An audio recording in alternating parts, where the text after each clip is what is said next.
Hi, bear with me because the girl is so wet right now. She's been walking around Shrewsbury in the rain, which was fun. So, yeah, there's been a lot of discourse on the communities I go on online. I'm not going to name them because I'd rather you came here from there rather than go there from here. I don't really want YouTubers on my page as well. Sorry, that's how it is, please. So there's been a lot of discourse about transition and whether people should, whether people have to, whether people can, whether people shouldn't at all. So this all seems to have come about by a Brianna Wu tweet. I don't care about Brianna Wu. She can go fuck herself. She can. That's not a threat. That's literally a description of what she can do. That's something she's able to do. Before we get into that, so she can go fuck herself. Right, where are we? So, I am big on body autonomy. If you want to do something, you should be able to do it. If you don't want to do something, you should be able to not do it. That's basically the end of the conversation. That should be the end of the video. But we're going to go a little bit more in depth. I want to talk to you about Harry Benjamin and WPATH, which is the sort of set of guidelines that everyone around the world follows for transgender health. Now, I don't believe in this. I didn't follow it for my transition. I don't even see what I've done as a transition. I think it's fucking disgusting. I think it's antiquated. It's sexist. It's misogynistic. So basically, it's the idea that as part of your transgender journey, you need to adopt female clothing, change your voice, change your hair, change who your friends are, change how you act when you go out. And then there's this real life test, which is how well you're doing with all these things. And they will go to your friends and they will say, well, has she been wearing a dress? Has she changed her name? Does she see herself as female all the time? First of all, this is very erasing of non-binary people, and I'm non-binary, obviously, but more girl-leaning. I still see myself as a girl, as a non-binary girl. But I don't see this as a good thing whatsoever. This is where the whole gender versus sex thing comes in. It's awkward. I kind of don't see it in the way people put it, which is that sex and gender are separate things, but I do see my body and my presentation as separate things. Now, my presentation is my gender roles. What I'm wearing, how I look, how I'm expected to act in society. And to me, that is completely non-binary. There is no male and female. There are no set roles. I'm not going to do certain things at certain social functions just because I'm female or male or whatever else you want me to be. You shouldn't feel forced to do anything you don't want to do. Now, I'm not going to go to a party in a dress just because a doctor tells me I need to get HRT. I'm not going to go to work in a dress because society says I need to. I do. I wear dresses all the time. When I don't wear them, I get colleagues saying, "Why, if you come in that, you don't have to do that. You can come in wearing what you want." And the point is, I'm wearing what I want. It's just what I want doesn't fit on your binary gender role system. Actually, normally the clothes I'm wearing are from the female department. They're just generally androgynous. They would see this top as an issue, and this is Hello Kitty being a goth with Kuromi and Melody in a band. They would see that as male clothing, even though this is from the female department. Now, I'm also told, why don't I do something with my hair?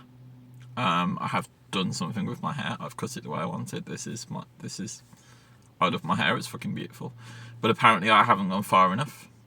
And everyone at work will tell me I haven't gone far enough. I need to do something with my hair. I need to start wearing makeup, they tell me. First of all, fuck you. You shouldn't know what makeup I am or aren't wearing. Am I wearing it right now? Can you tell? I'm not going to tell you whether I am or not. It's personal. It's nothing to do with you. I'm not more female because I wear more makeup. I'm not less female because I wear less makeup. And if I go out without makeup, if I'm wearing a plaid shirt and jeans, I'm not suddenly in boy mode. I'm not suddenly regressing into a male form. When I was a sort of younger trans person, I don't want to say baby trans because that's a daft phrase, but when I was earlier into this whole thing, whatever this thing is, when I was not used to being transgender, I saw it as a transition into femininity. I thought to transition, I would have to, change my name, change my appearance, get a vagina, get breasts, change my voice, start speaking in a much squeakier voice. I used to panic about my voice. I'd be like, oh my god, I need surgery to get rid of these vocal cords. I suppose because my transition has taken so long, and because I'm now in this more modern world, like, we're talking 15, 20 years here, like, the world has changed since then.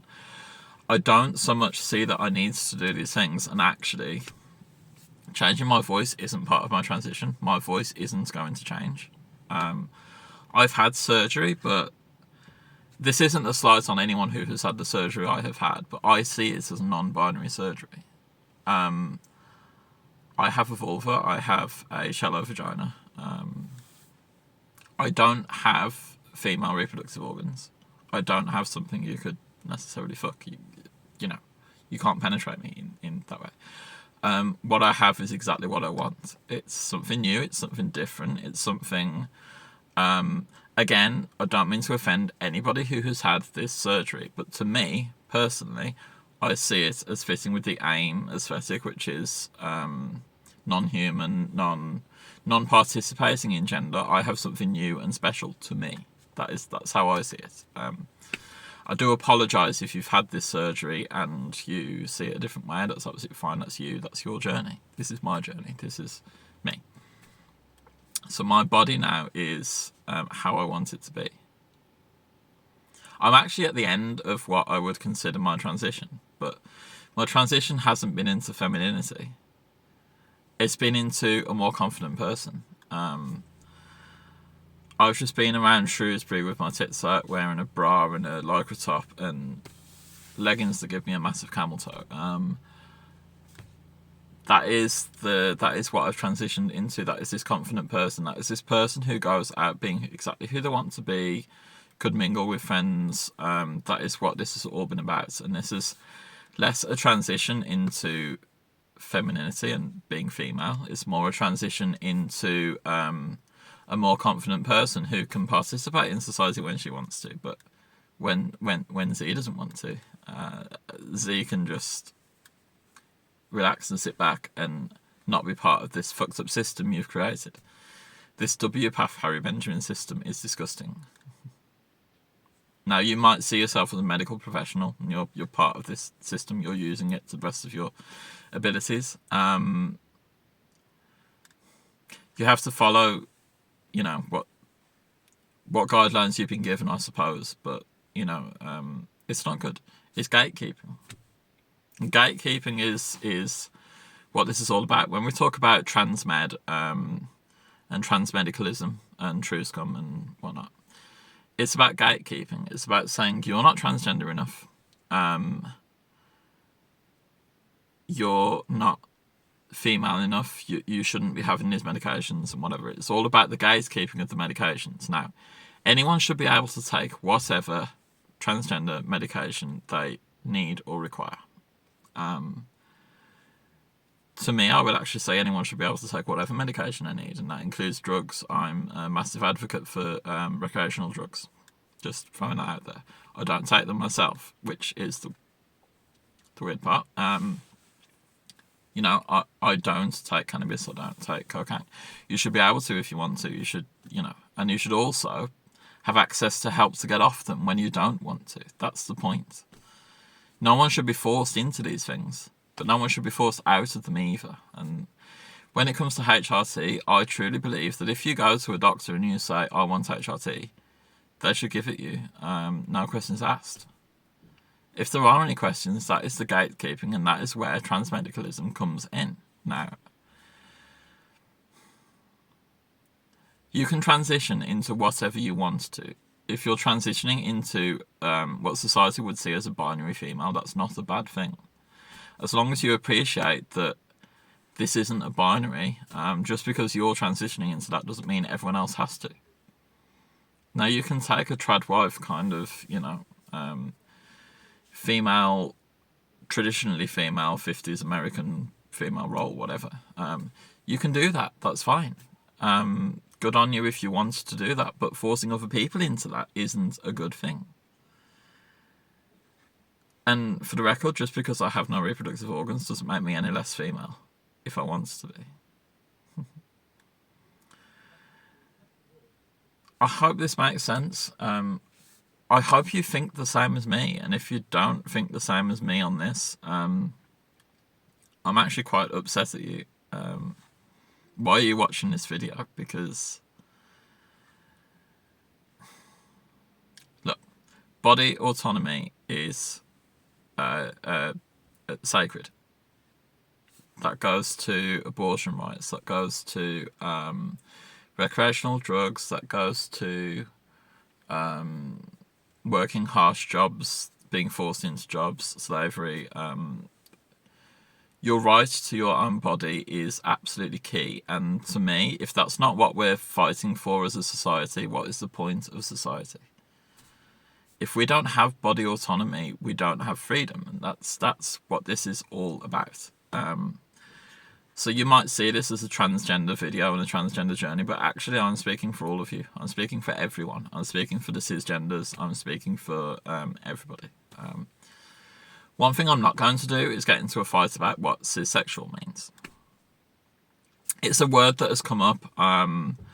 Someone made an offhand tweet, skeet, whatever. It was taken largely out of context. It was misunderstood. It became a big fight on the internet. I'm not going to get into that battle because I think it was bad actors that have created this battleground. I don't think the battleground was there without the scarecrow arguments. But there are people who are not going to transition medically, and that's fine. That is absolutely fine. That is your own prerogative. Body autonomy means you don't have to medically transition to be transgender, to be female, to be male, to be non-binary. If you consider yourself a bit diarchy, that is fine. If you don't, that is also fine. Whatever you describe yourself as is you. You're the only person who can say that. And look, this is your journey. If you have no journey, that's fine. This is your life. This is all about you. This is all about your personal rights, responsibilities, path, whatever you want to call it. I no longer see this as a transition. I'm not transitioning. I am transgender. I have changed things about my body. I've changed things I want to change when I want to change them. I've left things 10, 15 years into the future that, I can do. I've taken a long time to do certain things. I've done things in the wrong order. I haven't changed my name. I haven't changed my gender marker on my driving license. I'm probably not going to. It doesn't matter to me, personally. So yeah, this has been a bit of a ramble. This is a response to some arguments online that I'm not going to go too far into. Point is, transition if you want to. It's fun, it's amazing. Don't transition if you don't want to. Body autonomy is everything. And I hope you agree with that. So, thank you. Peace. It's raining again. Have a really good night. And I love you. I love me. We're amazing. You're amazing. Thank you.